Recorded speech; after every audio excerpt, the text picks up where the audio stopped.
one of the biggest challenges I had, like a laundry locker, this is 13, 14 years ago in San Francisco, we thought we were solving for convenience, right? We were solving for convenience of dropping off your dry clean and laundry. No, we weren't.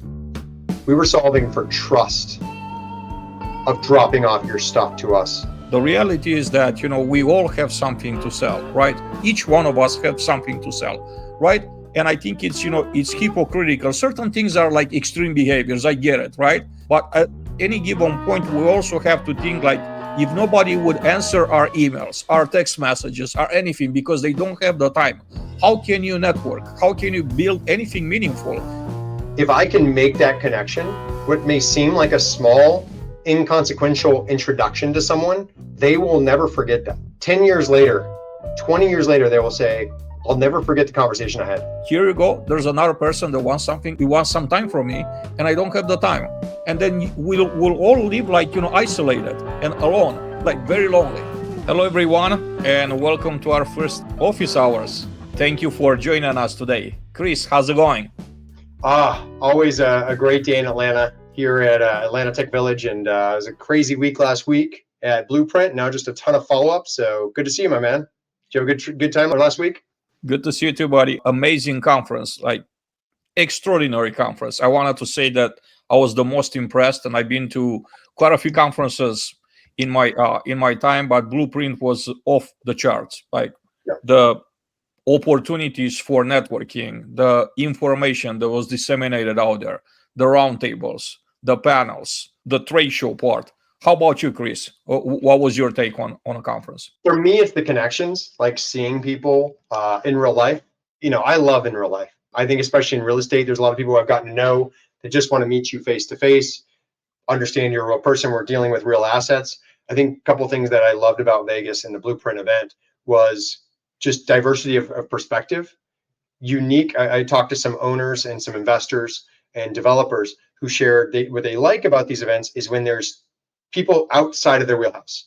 So what's cool is you had office people who were getting feedback from multifamily people getting feedback from hospitality and hotel space, developers connecting the dots, investors who go deep in a sector connecting the dots with each other. So I loved it. I think it was just great, like, meeting with like Tom and the team at Crow Investments, one of the largest developers, owners, managers, and investment teams in the country.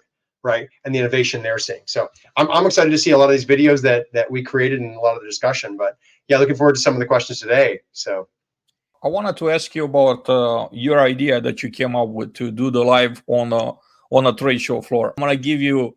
I think this was amazing.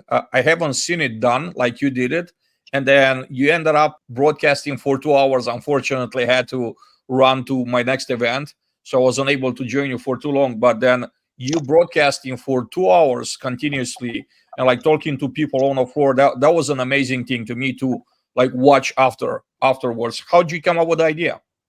Just impromptu. A lot of people say, hey, I love your content, love hearing your stories. And I think one of the coolest things is, you plan ahead of time for a lot of these discussions, but sometimes some of the best conversations are off the cuff. Now, obviously I gave some people some heads up, we're going to be doing interviews, and I partnered up with Derek, with you, and with Eric Sharp to invite them in. And it was great to have different people asking questions, having different discussions about innovation they're seeing.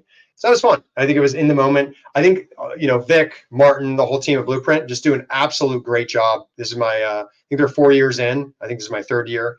And just to see it transform, just to see all these great innovators who are there, I learned so much.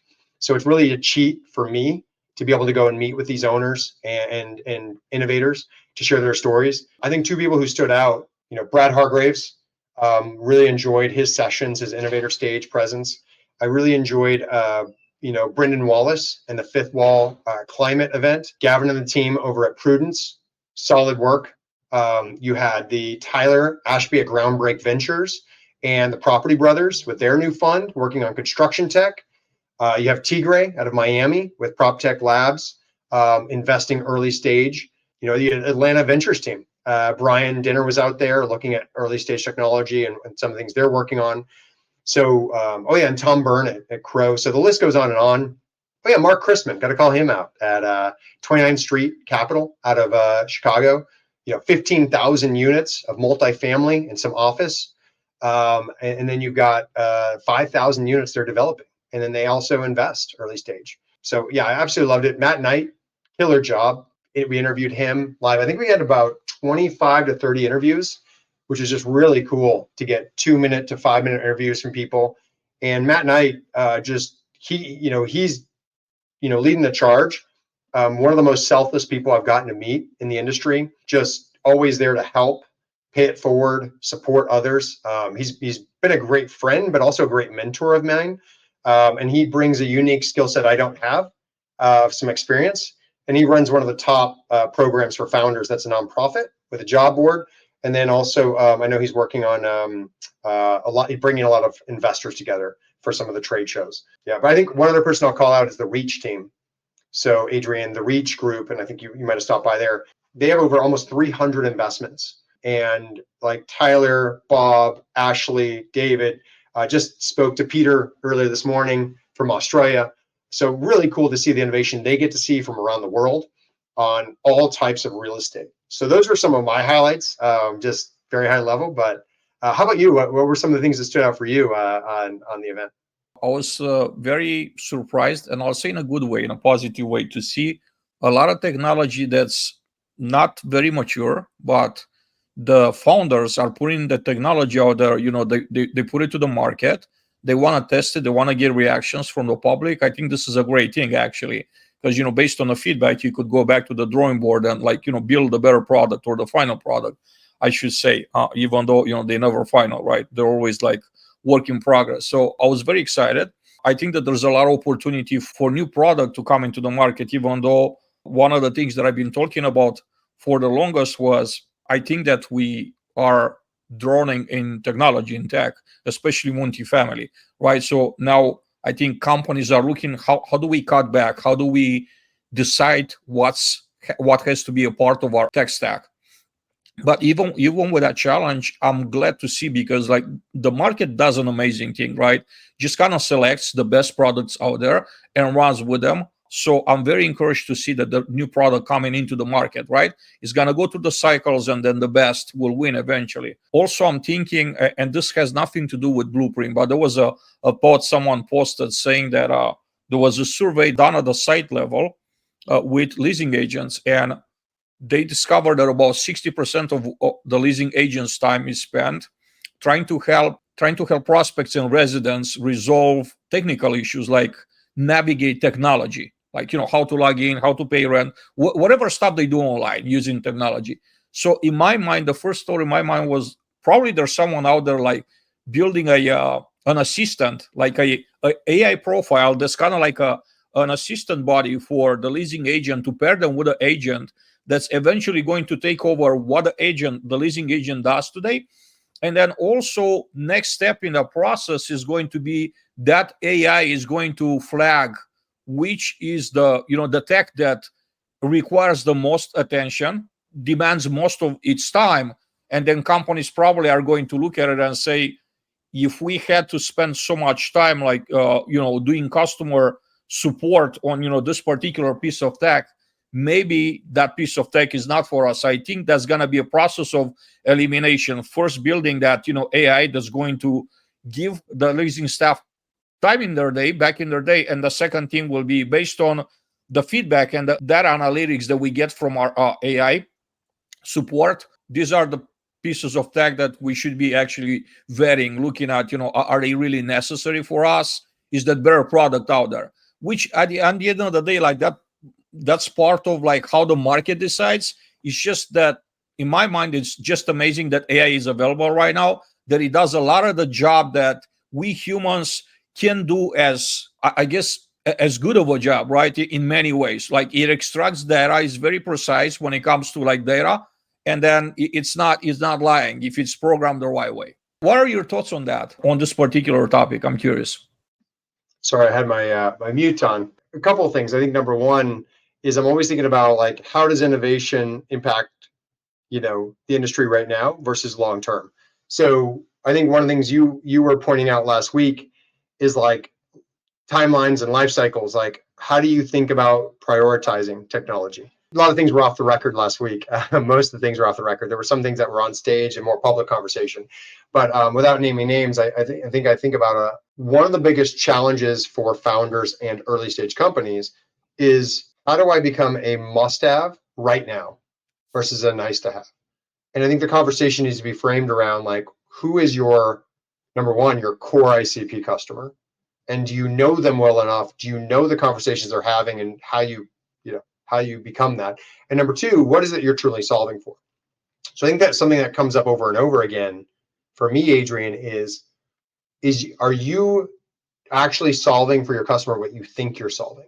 So I get asked all the time, like, mistakes I've made. And I think one of the stories as a framework is one of the biggest challenges I had, like at Laundry Locker. This is 13, 14 years ago in San Francisco. We thought we were solving for convenience, right? We were solving for convenience of dropping off your dry clean and laundry. No, we weren't. We were solving for trust of dropping off your stuff to us, and that it would be cleaned properly. We would treat it well. We would charge you the right price, and we would give you your clothes back. That was actually the convenience part. Was cool. That was a feature. It was a benefit, but it was not the number one reason. Number one reason was trust. And that's what I've realized, like right now, Adrian, is we talk a lot about operations. We talk about a lot about collaboration, relationships, etc. You can meet all the people you want, but if you don't have trust between the parties, things don't actually happen. Things don't actually move forward. So what I've found is the number one word that keeps coming up from last week, from our conversations, is trust. How do you get two parties to work together? And it is building that trust. And one party usually has to step forward and say, I'm going to show you, I'm going to pay it forward, I'm going to give you an opportunity. So that's something I think that's really important to me. So now, would you like to go back to your story from back in California? How did you realize it was about trust? It wasn't about convenience. What was the thought process that got you to this conclusion? It took me a while. I think what happened is as I was telling people, here's what we do, and hopefully that's a fit for you, and they're like, oh, this is great, awesome, love it. I'll even sign up. I'll fill out the form on my phone, or I'll put my information on the computer and sign up. But sometimes we only saw 20%, 30, 40% use it, the signups. We're like, man, there's a big drop off from actual signups. So I think one of the biggest things I focused on was asking people, why aren't you using it? Still using this other person, or just don't understand it. So anytime I've found that it has to be 1 + 1 = 2. It needs to be very simple for people. And even for myself, I was thinking, and I found this a lot with even owners in real estate, where I'll meet with people who've been on the ownership side or, purchasing side.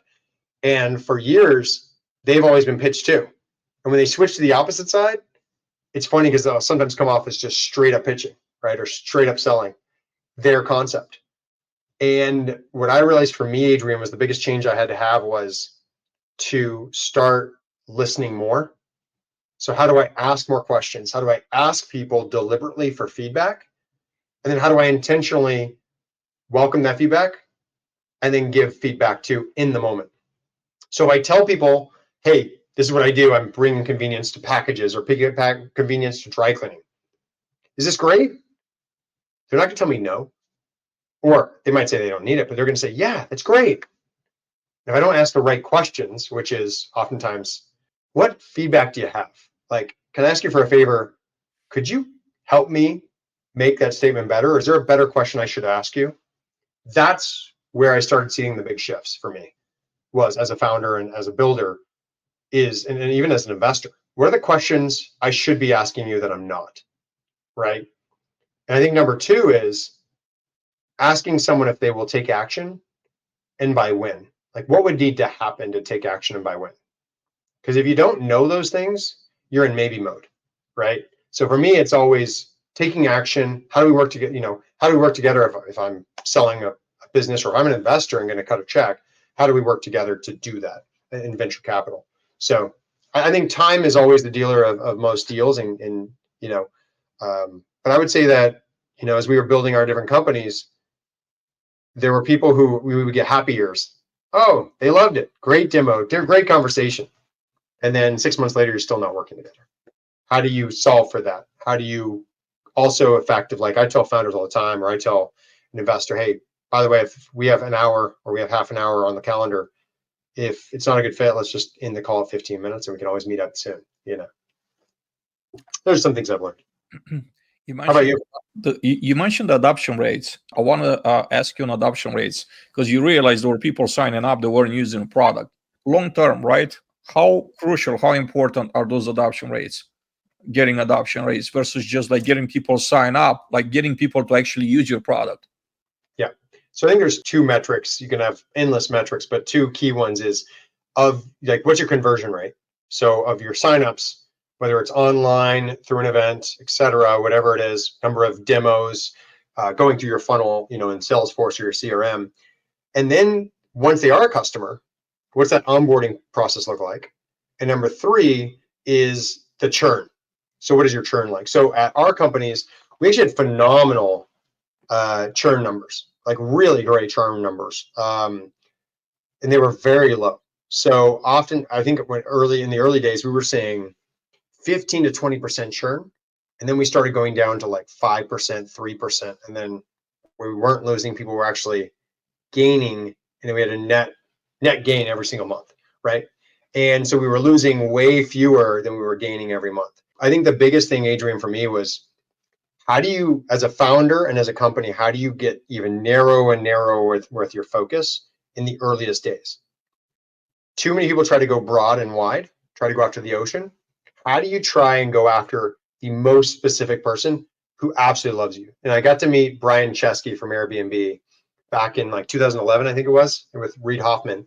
And they shared something really impactful with me, which was, and a lot of people know the story, but they would really hone in on is rather have 1,000 people who absolutely love you, who absolutely are just jumping over walls to get to you and telling the world about you, than have 100,000 people who kind of sort of.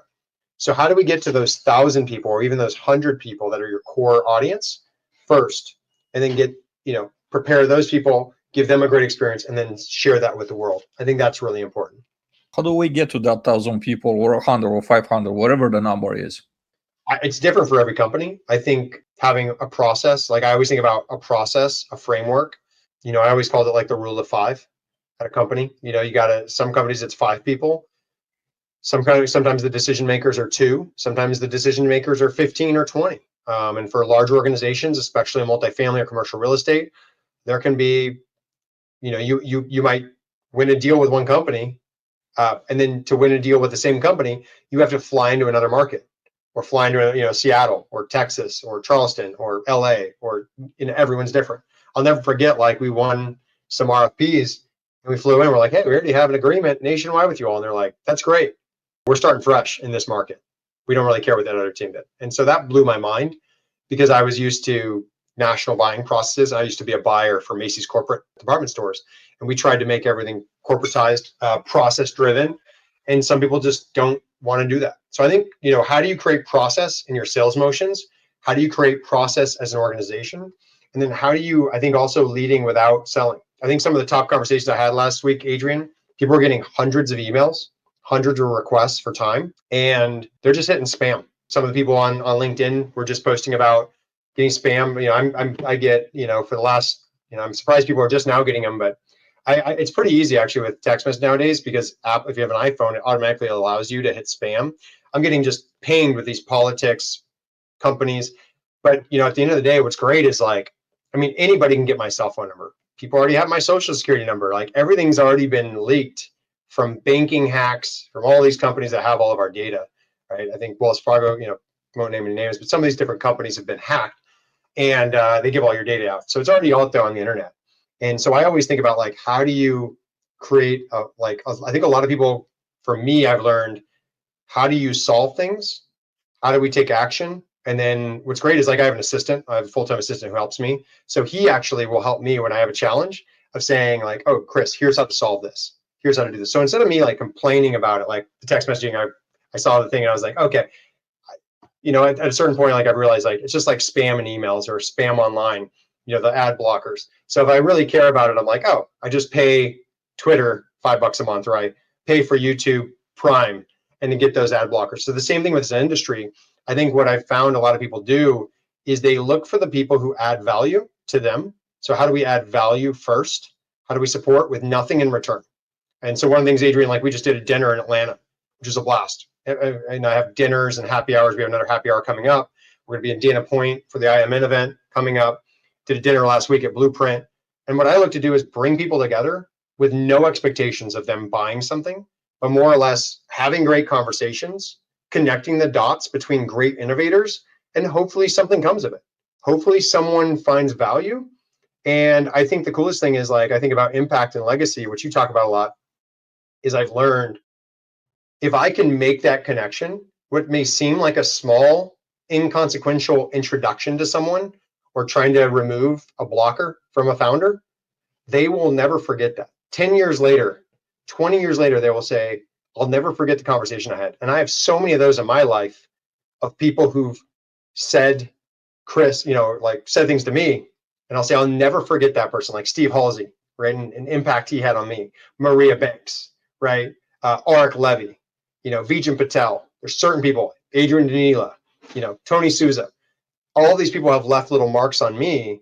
Sherry Druckman out of Seattle, right? Steve Boyack, on the ownership side. Toby Bazzuto, and the impact he's made on me. Jamie Gorski. So the list can go on and on of these people who've given me little nuggets and tastes of things. So those are the things I think about, Adrian. But I'd love to ask you, the same thing. Like, how do you think about, how we can improve the industry, and the sales, like helping people have better, I think connections is the thing I think about, like of the spamming and overwhelming of people, is how do we improve those connections? You're always going to have that. You're always going to have people who do that. I see spamming at these events all the time. And, we talked about emails that get driven to people who didn't actually meet, or they said, oh, thanks for stopping by your booth. I was like, I didn't stop by your booth, but it happens. But how do we improve relationships in the industry? I'm just going to start with the preamble, right? Because everybody says, I'm being sold on it all day long. The reality is that, we all have something to sell, right? Whether it's, friendship, whether it's our brand, it doesn't have to be a product or a service, right? But there's always, you're looking for something, right? And I'm putting this into a sales frame because I think in a big scheme of things, right? All of us, whether we consciously thinking about this or not, we're kind of selling something. Like, how do we build that circle of trust, right? How do we build our own circle with people that are trustworthy, that we trust and they're trusting us, right? How do we build that? I think just like you said, I 100% subscribe to what you just said, that you should be out there just providing value, offering without asking things in exchange. And then when I go on the other side of, go back to what we're saying, spam and people being sold. Sales, it's not evil, right? People have to sell. And when you have to think about this, is like you have something to sell to, like each one of us have something to sell, right? And I think it's it's hypocritical. Certain things are like extreme behaviors. I get it, right? And I think we all disagree that excessive behavior is excessive, right? But at any given point, we also have to think, like, if nobody would answer our emails, our text messages, or anything because they don't have the time, how can you network? How can you build anything meaningful if you really reach out? Whether you don't want anything from that person, you just want to establish a connection, but the other person thinks, well, here you go, there's another person that wants something, he wants some time from me, and I don't have the time. And then we'll all live like isolated and alone, like very lonely. So I think we have to look at this, and just be kind with with each other, understanding obviously there's boundaries. Obviously some people will take advantage of the fact that someone is making themselves available, more than others. But at the end of the day, I think there's a balance, and always keep in mind that we want to offer value before we ask for things, right? And when you offer value and you help people without actually expecting anything in return, I think that's where the value comes from. I think that karma is a real thing, or you could call it God, or you could call it your own fate. I just think that when you put good out in a world, there's good coming back to you, not necessarily in a transactional way from the person that you helped, but good will eventually come back to you. You attract what you are. 100%. Asking for feedback is a key thing. Number two, you're right. Like people are trying to sell, and some people call something spam. Some people will call something they feel overwhelmed. I think that's a better way to put it. Probably is they're feeling overwhelmed. But that's also different ways of people. I hear some great stories of people who share, wow, this person said exactly what they could do in an email, and that's why I took the meeting. And they were very upfront, supportive, helpful. And again, like I think about like whether it's Blueprint, IMN, NMHC. Next week is going to be down in New Orleans at the T3 Summit with CEOs, CTOs, and CMOs in real estate. A lot of these events are very small, very focused. MFE conference in Las Vegas next week, and that's where people. Those more, I really enjoy those more intimate relationships. Doing a small group, small dinner of 5 to 15 people, you get to know each other, you get to understand each other, you're developing trust, right? Trust is again key. And especially in our industry, you're buying a lot of technology or products that are a big investment or a lot of time. So I think to your point, I completely agree. You know what? Someone says to me a thing like that was me 10 years ago, saying, hey, have I got something for you? Listen to me. That was me. Like, I'm not perfect. I made mistakes, and I tell people all the time, like, I'm still honing the way, like, that's why I love impromptu. Like, I didn't put on a suit today. I didn't put on do my hair up that great. Like, but it's okay. Like, my goal is to be supportive and helpful and find the right fit. Is there a good alignment? And again, I tell people all the time, feel free to tell me no if there's not a good fit. But I think being able to ask the smartest people and go straight to the decision makers on things and then get their take. That's what I found. That's what I love. I think you do too. Yeah, I would ask you, that's probably what you love as well, as being able to help people and then bring the right solutions or tools and supportive of people. Right. The feeling that I'm getting when I'm able to actually solve a problem for someone, not solving a problem, but by something that I have to sell, but just literally helping them resolve, alleviate some pain that they have. It's an unmatched feeling. It's one of the best feelings that one could have in a world. It's very, very rewarding, and it makes me want to do more of it, right? Obviously we're all limited by time. That's kind of like our only enemy, because we could only do so much when it comes to this. But for the most part, that is something that I take great joy in doing that. I wanted to Yep. ask you, what are some things that you're looking forward to? First of all, we are going to be at the IMN in Dana Point, so excited about that. It's my first time there in Dana Point and first time at this particular conference, Multifamily for the West Coast. What are some things that you're looking forward to? And then also for the following week in New Orleans, what are some things that you're trying to get out of those two conferences?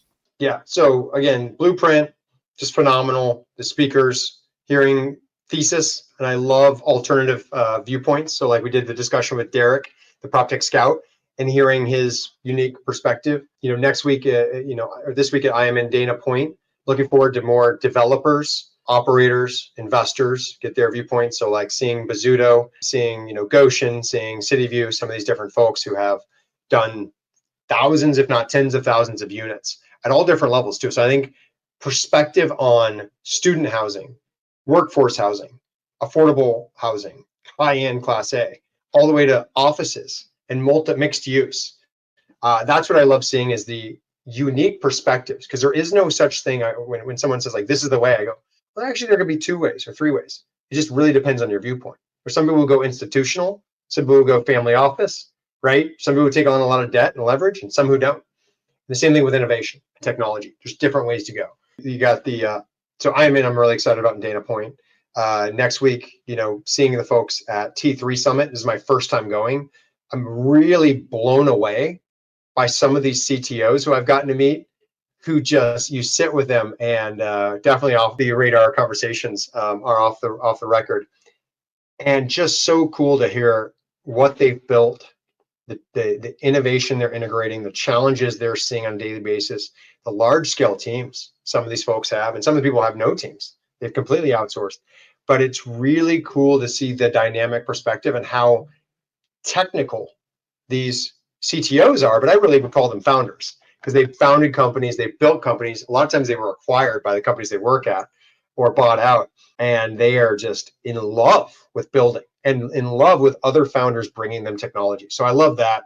Got to meet with some incredible CTOs and CIOs. And then, I think what I'm really excited about too is beyond IMN and T3, NMHC. NMHC is coming up October 21st to 23rd in Washington, D.C.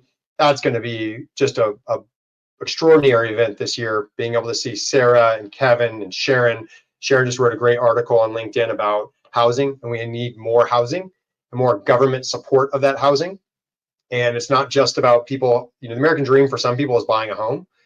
But I think the American dream is really for people to have a place they want to live, in a community they want to live, and having the support structure. So for not, I'll give you an example. My sisters, they don't want to buy a house right now. They want to rent. They enjoy the flexibility of renting and being able to live where they want to live. So I think we need to have an economy and a society where we not only welcome home builders to build homes, but we also want to welcome developers on both sides of the aisle who build apartment buildings. So NMHC, I think the technology, the new innovation lab they're building, really excited about that. So I know there's going to be some great speakers there. I won't ruin it, but we got some big names coming. I'm very lucky to be able to work with an NMHC and National Multifamily Housing Council this year to bring in some awesome talent. So if there are any innovators that people who are listening would like to recommend, or if they'd like to be a speaker, feel free to reach out if it's on an innovation topic. But we've got some people from universities, got some venture capitalists, and absolute great CTOs, CIOs, and people from the industry who are speaking. I'm looking forward to that. And then we go to Capitol Hill, I believe, on October 23rd, where they'll be taking a couple hundred people to Capitol Hill working on advocacy. Of course, then we have CRE Tech in the fall. There's eCore, eCore in Miami, which should be a good event with John Seabury, friend over there. And then, of course, Patrick Antrim's event to close out the year in December. So how about yourself? Anything else, Adrian, that you're really excited about? Yeah, obviously UpTech is something I'm looking forward to. I hope that we could do some events out there. Maybe we could do a live from the conference. I think what you did last week was absolutely brilliant, blueprint. And there's a lot of folks that can't really attend. It's work, it's other things that in a way that they don't have the possibility to attend. We could bring those conferences to them, to their phones, to their environment, to their homes, to just get a glimpse of what's going on out there, what are the relevant conversations, some great products, great services that they're hitting the market, just kind of like keeping them in a loop with what's going on. I think one other conference that I'm looking forward to is going to be the IMN conference, multifamily conference in Scottsdale, Arizona. And there's another one that I'm going to in October, like actually it's back to back with UpTech for me. Is going to be the cash flow event in Kansas City, Missouri. There's a group of local investors out there doing an amazing job and raising funds and buying real estate. I was fortunate to be picked as one of the speakers, so I'm definitely looking forward to that event as well.